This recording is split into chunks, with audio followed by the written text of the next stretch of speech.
Hello साथीहरू, good morning सबैजनालाई। Have a nice day. सबैजना उठिसक्नुभयो होला है। म पनि उठेर चाहिँ अघि नै 4:30 वकमा गएको है, माथि मिश्र म। अनि वकमा स्कुलको ग्राउन्डमै जान्छौँ नि त। हामी चाहिँ सधैँ एभ्री मर्निङ चाहिँ पानी परेन भने चाहिँ हामी वकमा जान्छौँ साथीहरू। अनि वकमा जाँदा जाँदै मैले चाहिँ सिस्नो देखेको थिएँ हिजो चाहिँ। अनि आज चाहिँ बिहान बिहानै मैले के टिपेर ल्याएको छु साथीहरू, हेर्नु होला। तपाईहरुलाई म देखाउँछु। हेर्नुहोस् त, मैले अहिले भर्खरै टिपेर ल्याएको सिस्नो हो। यो चाहिँ कति फ्रेस छ। यो चिम्टा लगेर गएको थिएँ। अन्त मसिनो मसिनो कलिलो कलिलो टुप्पो टुप्पोको सिस्नो चाहिँ पुरा पलाइरहेको रहेछ हो। अस्ति पानीहरू पर्दैछ नि त अहिले, त्यही भएर चाहिँ सफा ठाउँमा मजाले पलाइरहेको रहेछ साथीहरू होइन। एकदम फ्रेस अर्ग्यानिक होइन। अनि मैले चाहिँ बिहान वकमा जाँदाखेरि यो चिम्टा अनि झोला बोकेर चाहिँ गएको थिएँ साथीहरू होइन। अनि हातले टिप्नु चाहिँ सक्दैन, यो एकदमै झरिरो झरिरो काँडा हुन्छ नि त यस्तो। यसले चाहिँ कस्तो चिल्यो भने चाहिँ कस्तो हुन्छ हो, भरे कति 1-2 दिनसम्म झनननन भइबस्छ। अनि त्यही भएर चाहिँ मैले यो चिम्टा अनि कैँची बोकेर गएको थिएँ होइन। यसले चिम्टाले यसरी समाउँदै कैँचीले काट्दै झोलामा हाल्दै गर्दै साथीहरू। अनि मैले चाहिँ यति टिपेर ल्याएको छु। र यो चाहिँ बेलुका डिनरमा बनाउँछु साथीहरू होइन। यो चाहिँ एकदम फ्रेस एन्ड अर्ग्यानिक हो। मलाई चाहिँ पुरा मनपर्छ साथीहरू। हजुरहरूलाई मनपर्छ पर्दैन होइन।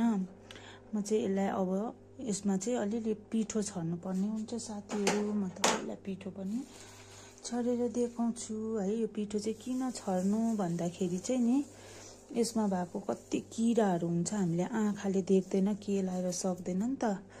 त्यही भएर पिठो लगायो भने चाहिँ यहाँ भएको किराहरू सबै यहाँ तल राखेको यो नाङ्लोमा झर्छ साथीहरू। अनि यसलाई चाहिँ भरे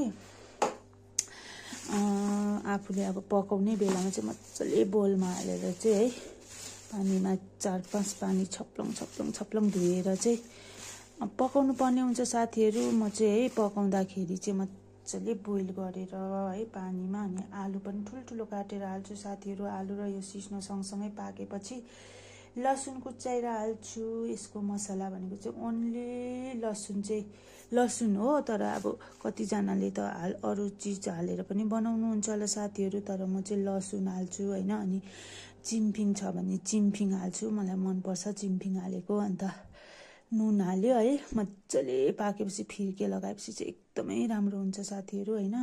कतिजना मन पर्नेले त घिउ पनि हाल्दो रहेछ है। म चाहिँ घिउ मन पर्दैन, त्यही भएर म चाहिँ घिउ चाहिँ हाल्दिनँ। अनि अहिले बिहान बिहानै ल्याएको फ्रेस सब्जी चाहिँ हो है साथीहरू। अहिले वकमा जाँदाको मेरो काम यस्तै छ। अहिले मर्निङको काम चाहिँ अब अरू काम चाहिँ स्टार्ट गर्नुपर्ने हुन्छ साथीहरू। ओके साथीहरू, तपाईँहरूले देखिहाल्नुभयो सिस्नो ल्याएको अहिले मैले चाहिँ बिहान बिहानै ल्याएको हो, फ्रेस एन्ड अर्ग्यानिक। अब चाहिँ घरको काम गर्नुपर्ने हुन्छ साथीहरू होइन। अब त्यही हो नि, सबैजनाको बिहान उठेपछि होइन हल्का फ्रेसहरू भएर काम त त्यही हो सबैको अलवेजको रुटिन होइन। हामी झन् घर आमाहरूको कति काम हुन्छ है, कहिले छुट्टी नै पाइँदैन। हामीले त अलवेज त्यही एउटै रुटिन फलो गर्नुपर्ने हुन्छ साथीहरू। त्यस्तै त हो नि सबैजनाको। अनि मैले चाहिँ अलैँची खाइरहेको छु है। यो छोटा अलैँची ल्वाङ खाने बानी एकदमै नराम्रो छ मेरो चाहिँ। बिहान उठ्ने बित्तिकै एउटा ल्वाङ मुखमा हालिहाल्नुपर्छ होइन। अनि दिनैभरि यो छोटा अलैँची र ल्वाङ चाहिँ मेरो मुखैमा हुन्छ। यस्तै छ साथीहरू। ओके, अहिलेको लागि by by, have a nice day.